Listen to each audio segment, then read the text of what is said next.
Assalamualaikum warahmatullahi wabarakatuh. Saya Helvia Desiana Putri dengan NIM 2416030122 dari Prodi Manajemen Bisnis Syariah kelas D, Fakultas Ekonomi dan Bisnis Islam UIN Imam Bonjol Padang. Baik, di sini saya akan menjelaskan bagaimana menentukan data itu valid dan reliable. Itu kita bisa menggunakan dengan menyebarkan kuesioner. Nah, dalam kuesioner itu terdapat variabel independen, yaitu terpengaruhi. Artinya, variabel terkait yang mempengaruhinya itu adalah kepercayaan, keamanan, dan layanan. Jadi, kepercayaan dalam menggunakan e-commerce Tokopedia. Nah, ini adalah data pertanyaan kuesioner yang akan disebarkan nantinya. Jadi di ke variabel kepercayaan ini ada beberapa pertanyaan. Di sini ada 5 pertanyaan. Ada 5 pertanyaan. Dan jawabannya itu kita menggunakan skala Likert, di mana ke skala Likert itu di kuesioner itu kita memakai kode STS sangat tidak setuju, TS tidak setuju, KS kurang setuju, S setuju, dan SS sangat setuju. Kemudian skala Likert ini kita beri kode. Misalkan STS kita beri kode 1, TS 2, KS 3, S 4, dan SS kita beri kode dengan angka 5. Setelah itu kita masuk ke variabel keamanan dalam menggunakan e-commerce.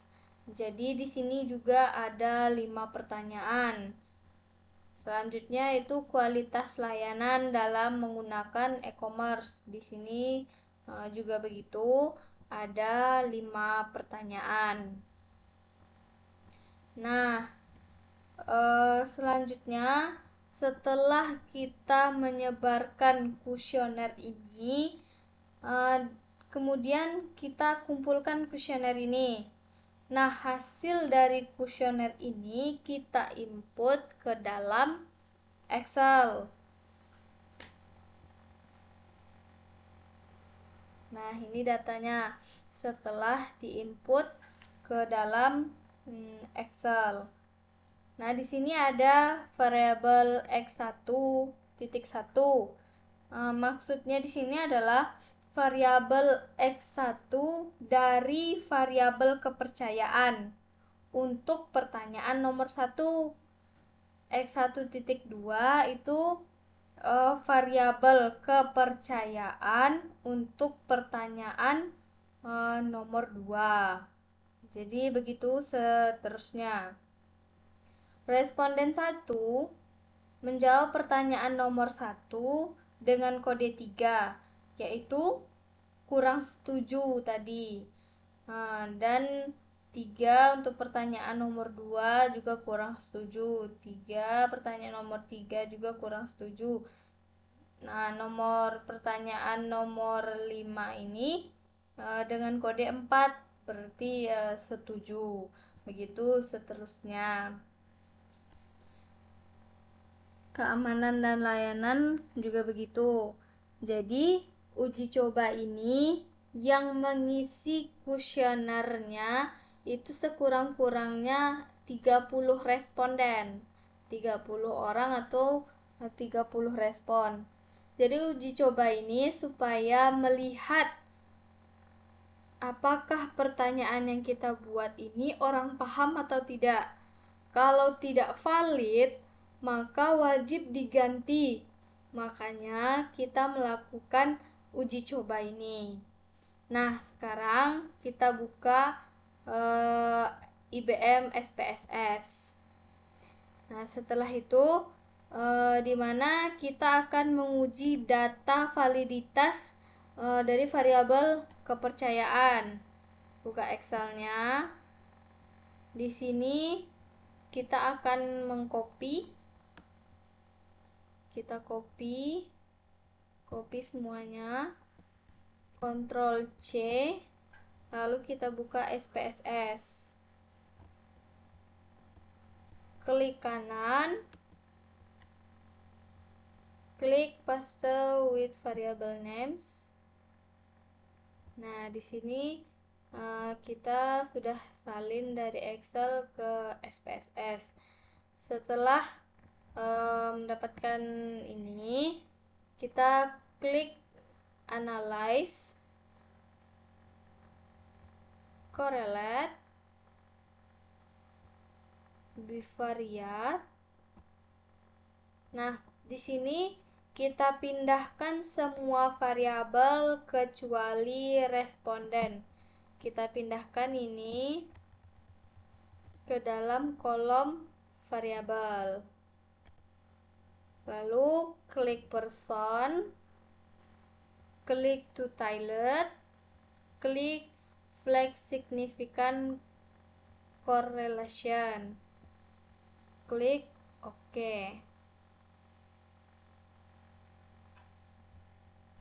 Nah, di sini kita menemukan menentukan data itu valid atau tidaknya. Jadi, di sini kita buka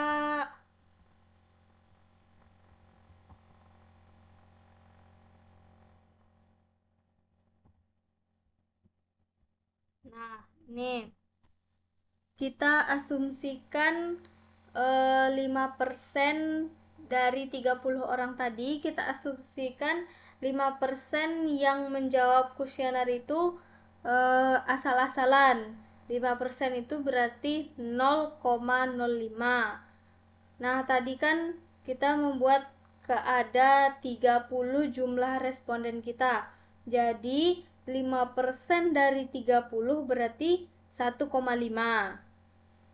Nggak mungkin kan 1,5 itu orang dibagi 2, jadi nggak mungkin. Jadi kita naikkan ke atas menjadi 2 orang. Maka kita lihat di sini 30 tadi kita mengambil 30 responden.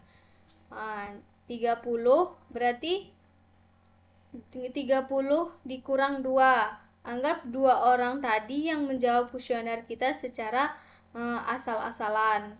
Maka kita lihat di sini 30 kurang 2 itu 28. Kita geser ke kanan, kita lihat di 0,05. Nah, 0,05. Berarti R-nya adalah 0,3610. Nah, selanjutnya kita cari R, buka kembali SPSS. Kita cari R-nya itu untuk pertanyaan nomor 1. Nah, ini dia. Yaitu 0,760. Nah, di sini 0,760 itu berarti besar dari tabel R tadi. Tabel R tadi itulah 0,3610. Jadi pertanyaan nomor 1 ini, jika R ini lebih besar dari R tabel tadi, maka dianggap pertanyaan nomor 1 variabel kepercayaan ini adalah valid. Ini 0,760 lebih besar dari 0,3610. Berarti pertanyaan nomor 1 ini valid. Kalau seandainya kecil dari tabel R yaitu 0,3610, maka pertanyaan nomor 1 ini tidak valid. Nah, untuk pertanyaan nomor 2, 0,671 juga lebih besar dari 0,3610. Berarti pertanyaan nomor 2 valid. Pertanyaan nomor 3 juga valid. Pertanyaan nomor 4 valid. Pertanyaan nomor 5 valid. Nah, di sini jika R tadi lebih kecil dari R tabel, maka kita wajib mengganti kuesionernya. Kalau isinya asal-asalan, kelihatan tuh nanti di R-nya akan rendah, maka data kita tadi pertanyaannya itu tidak valid. Nah, selanjutnya ini adalah dari variabel kepercayaan. Selanjutnya kita buka yaitu dengan variabel keamanan. Apakah datanya valid apa tidak? Klik file, new data. Nah, di sini kita buka Excel lagi. Kita buka Excel, kita ambil keamanan. Di sini kita copy. Sini kita copy, Ctrl C,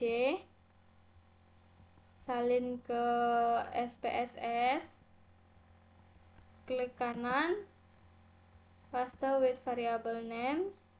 Nah, di sini kita sudah salin datanya.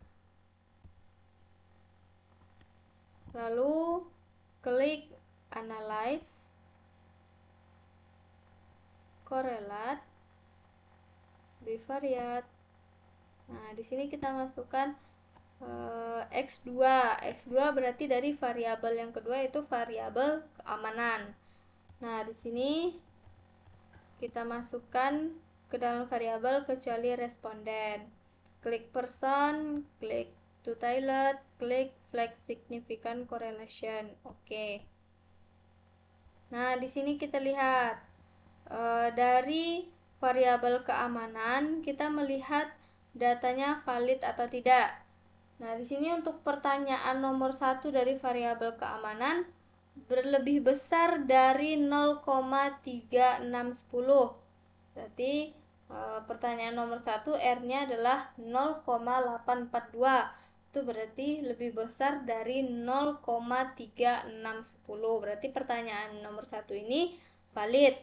Nomor 2 valid, 3 valid, pertanyaan nomor 4 valid, 5 valid. Nah, berarti semuanya sudah valid pertanyaannya. Lanjut, kita lihat data dari layanan itu valid atau tidaknya. Klik file, new data, lalu kita buka Excel lagi, klik layanan, kita copy, sini kita copy, Ctrl C, masuk ke SPSS, klik kanan, paste with variable names. Nah, di sini kita sudah salin juga data dari Excel tadi.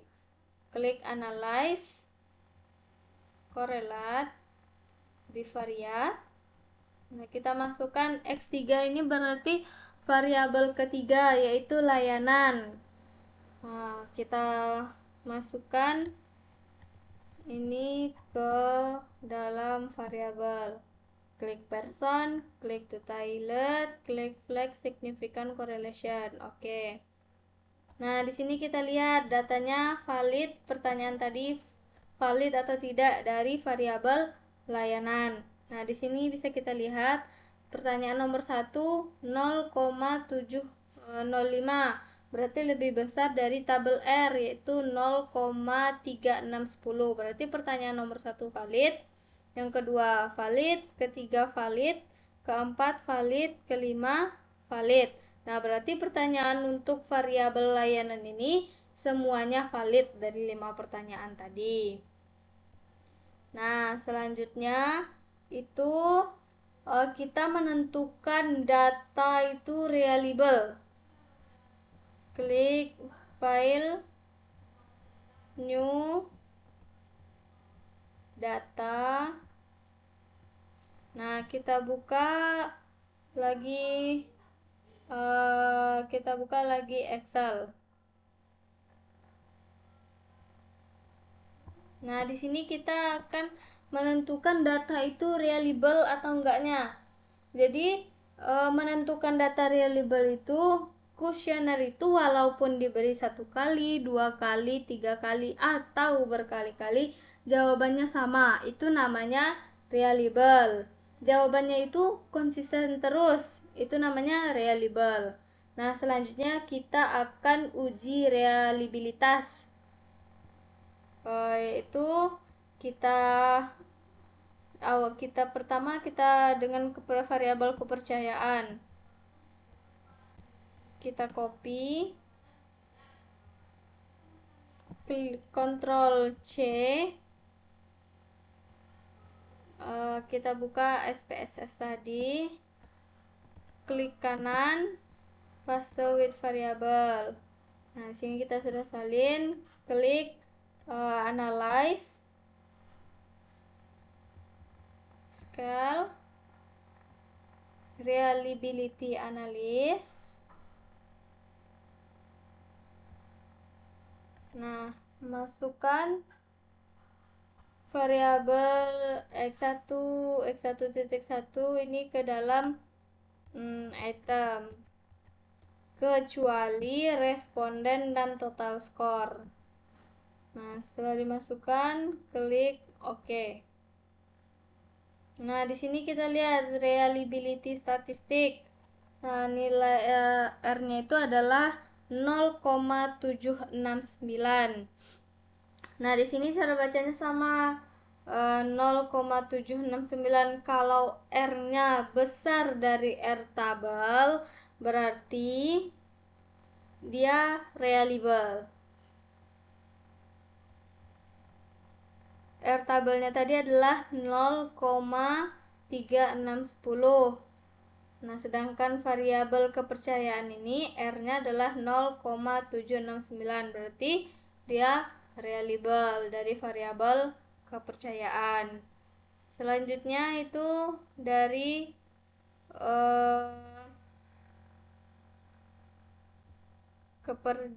keamanan. Kita buka Excel lagi. Kita ambil keamanan.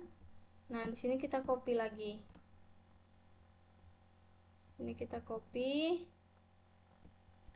Ctrl C, kita buka SPSS lagi.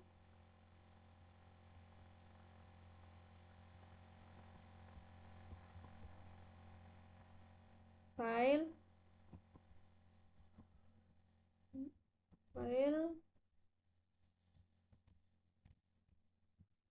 new, data. Nah, klik kanan, kita paste with variable names. Nah, di sini sudah ada variabel keamanan. Klik analyze, scale, reliability analysis. Kita masukkan ini ke dalam items kecuali responden dan total score. Oke. Nah, sini kita lihat lagi reliability statistiknya itu adalah 0,855 dari variabel keamanan. Nah, dari variabel keamanan ini berarti besar dari 0,3610. Berarti untuk keamanan ini datanya reliable. Lanjut, kita buka Excel lagi. Kita ambil variabel layanan. Copy lagi.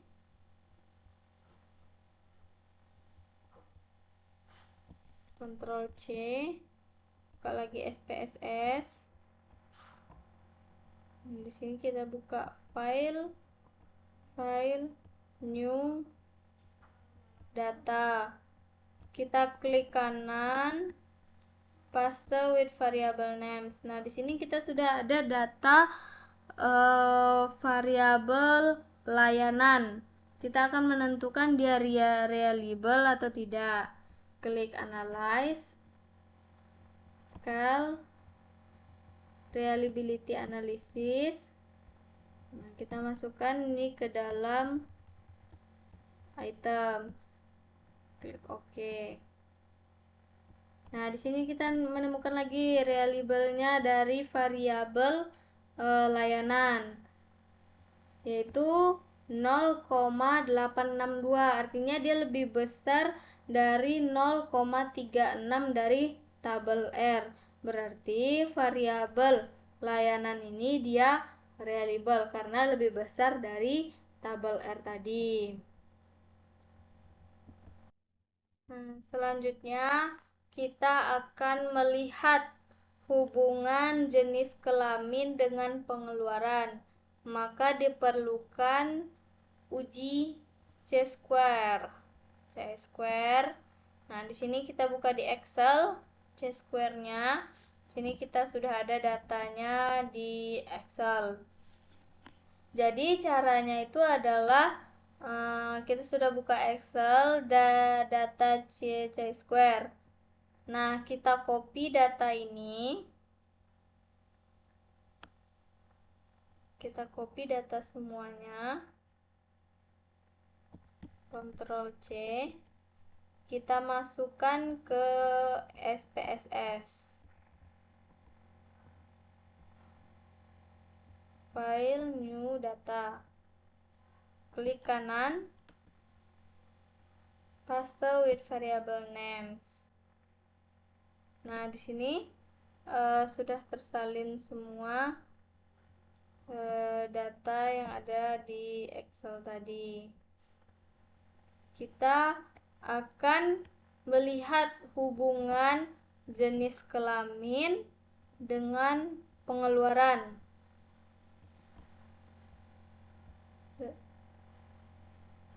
Klik analyze, descriptive statistik, klik cross tab. Nah, di sini di row kita masukkan pengeluaran. Di kolom kita masukkan jenis kelamin. Nah, setelah itu klik exact. Klik exact. Continue. Lalu klik statistik. Centang C-square. Continue. Nah, klik OK. Nah, di sini kalau di SPSS itu berbeda tulisan, berbeda huruf. Di sini laki-laki menggunakan huruf kecil yang keduanya dan laki-laki menggunakan huruf besar yang keduanya. Maka dianggap itu data yang berbeda. Nah, cara kita merubahnya itu kita mengganti huruf dari laki-laki ini supaya kita mendapatkan datanya, yaitu kita buka kembali Excel. Nah, kita buka kembali Excel, lalu klik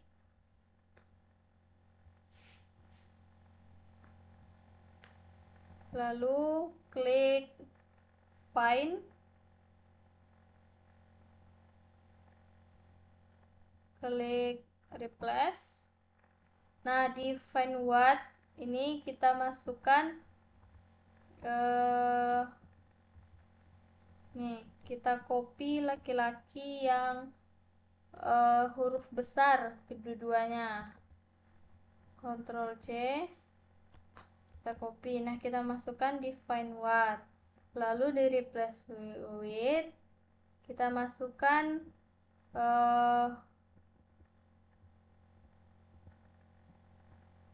laki-laki yang tulisannya keduanya huruf kecil.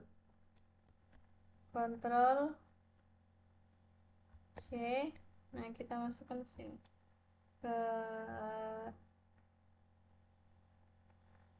replace. Klik replace all. Nah, di sini ada 26 yang akan digantinya. Klik OK. Nah, nampak di sini sudah ganti semuanya menjadi L yang keduanya itu huruf kecil. Nah, di sini kita blok jenis kelamin. Kita blok sampai ke bawah. Nah, lalu kita klik filter, klik sort and filter, lalu klik filter sampai muncul ada panah ke bawah ini. Nah, kita klik, lalu kita klik yang perempuan saja dulu. Oke. Nah, maka semua berubah jadi perempuan. Kita akan menentukan laki-laki dan perempuannya, yaitu kita klik, kita buat laki-laki dan perempuan. Nah, kita klik OK. Nah, di sini kita itu sudah dirubah semuanya ya, sudah sesuai. Lalu kita blok semua dari jenis kelamin ini. Dari ini saja ya, dari laki-laki. Kita klik ini, Ctrl C, lalu kita buka SPSS.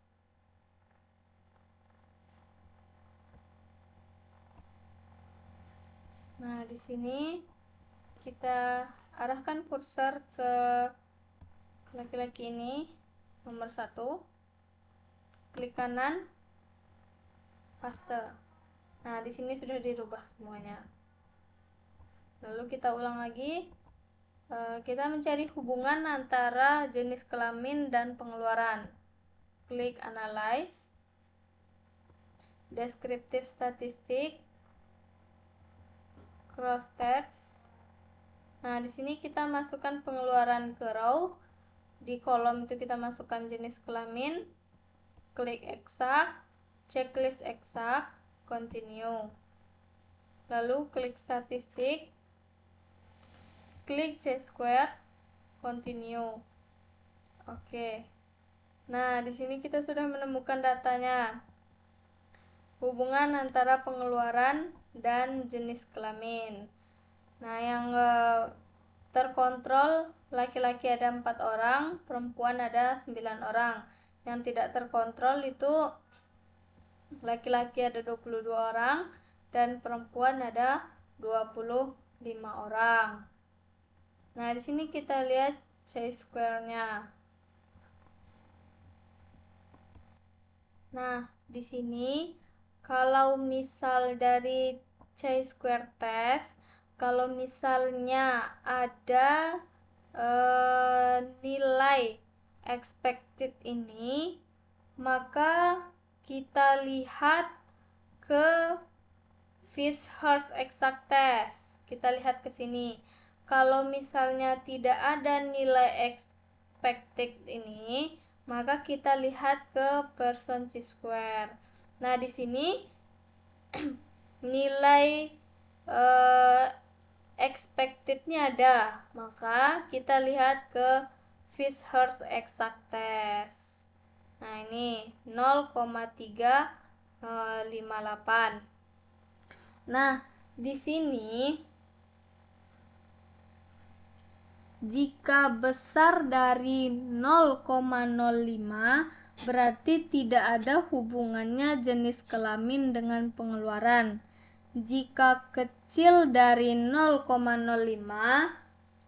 berarti ada hubungannya. Nah, kalau ini dia besar dari 0,05 berarti tidak ada hubungan jenis kelamin dan pengeluaran. Nah, berarti di sini kita tidak menemukan hubungan jenis kelamin dengan pengeluaran. Nah, mungkin sekian penjelasan dari saya. Wassalamualaikum warahmatullahi wabarakatuh.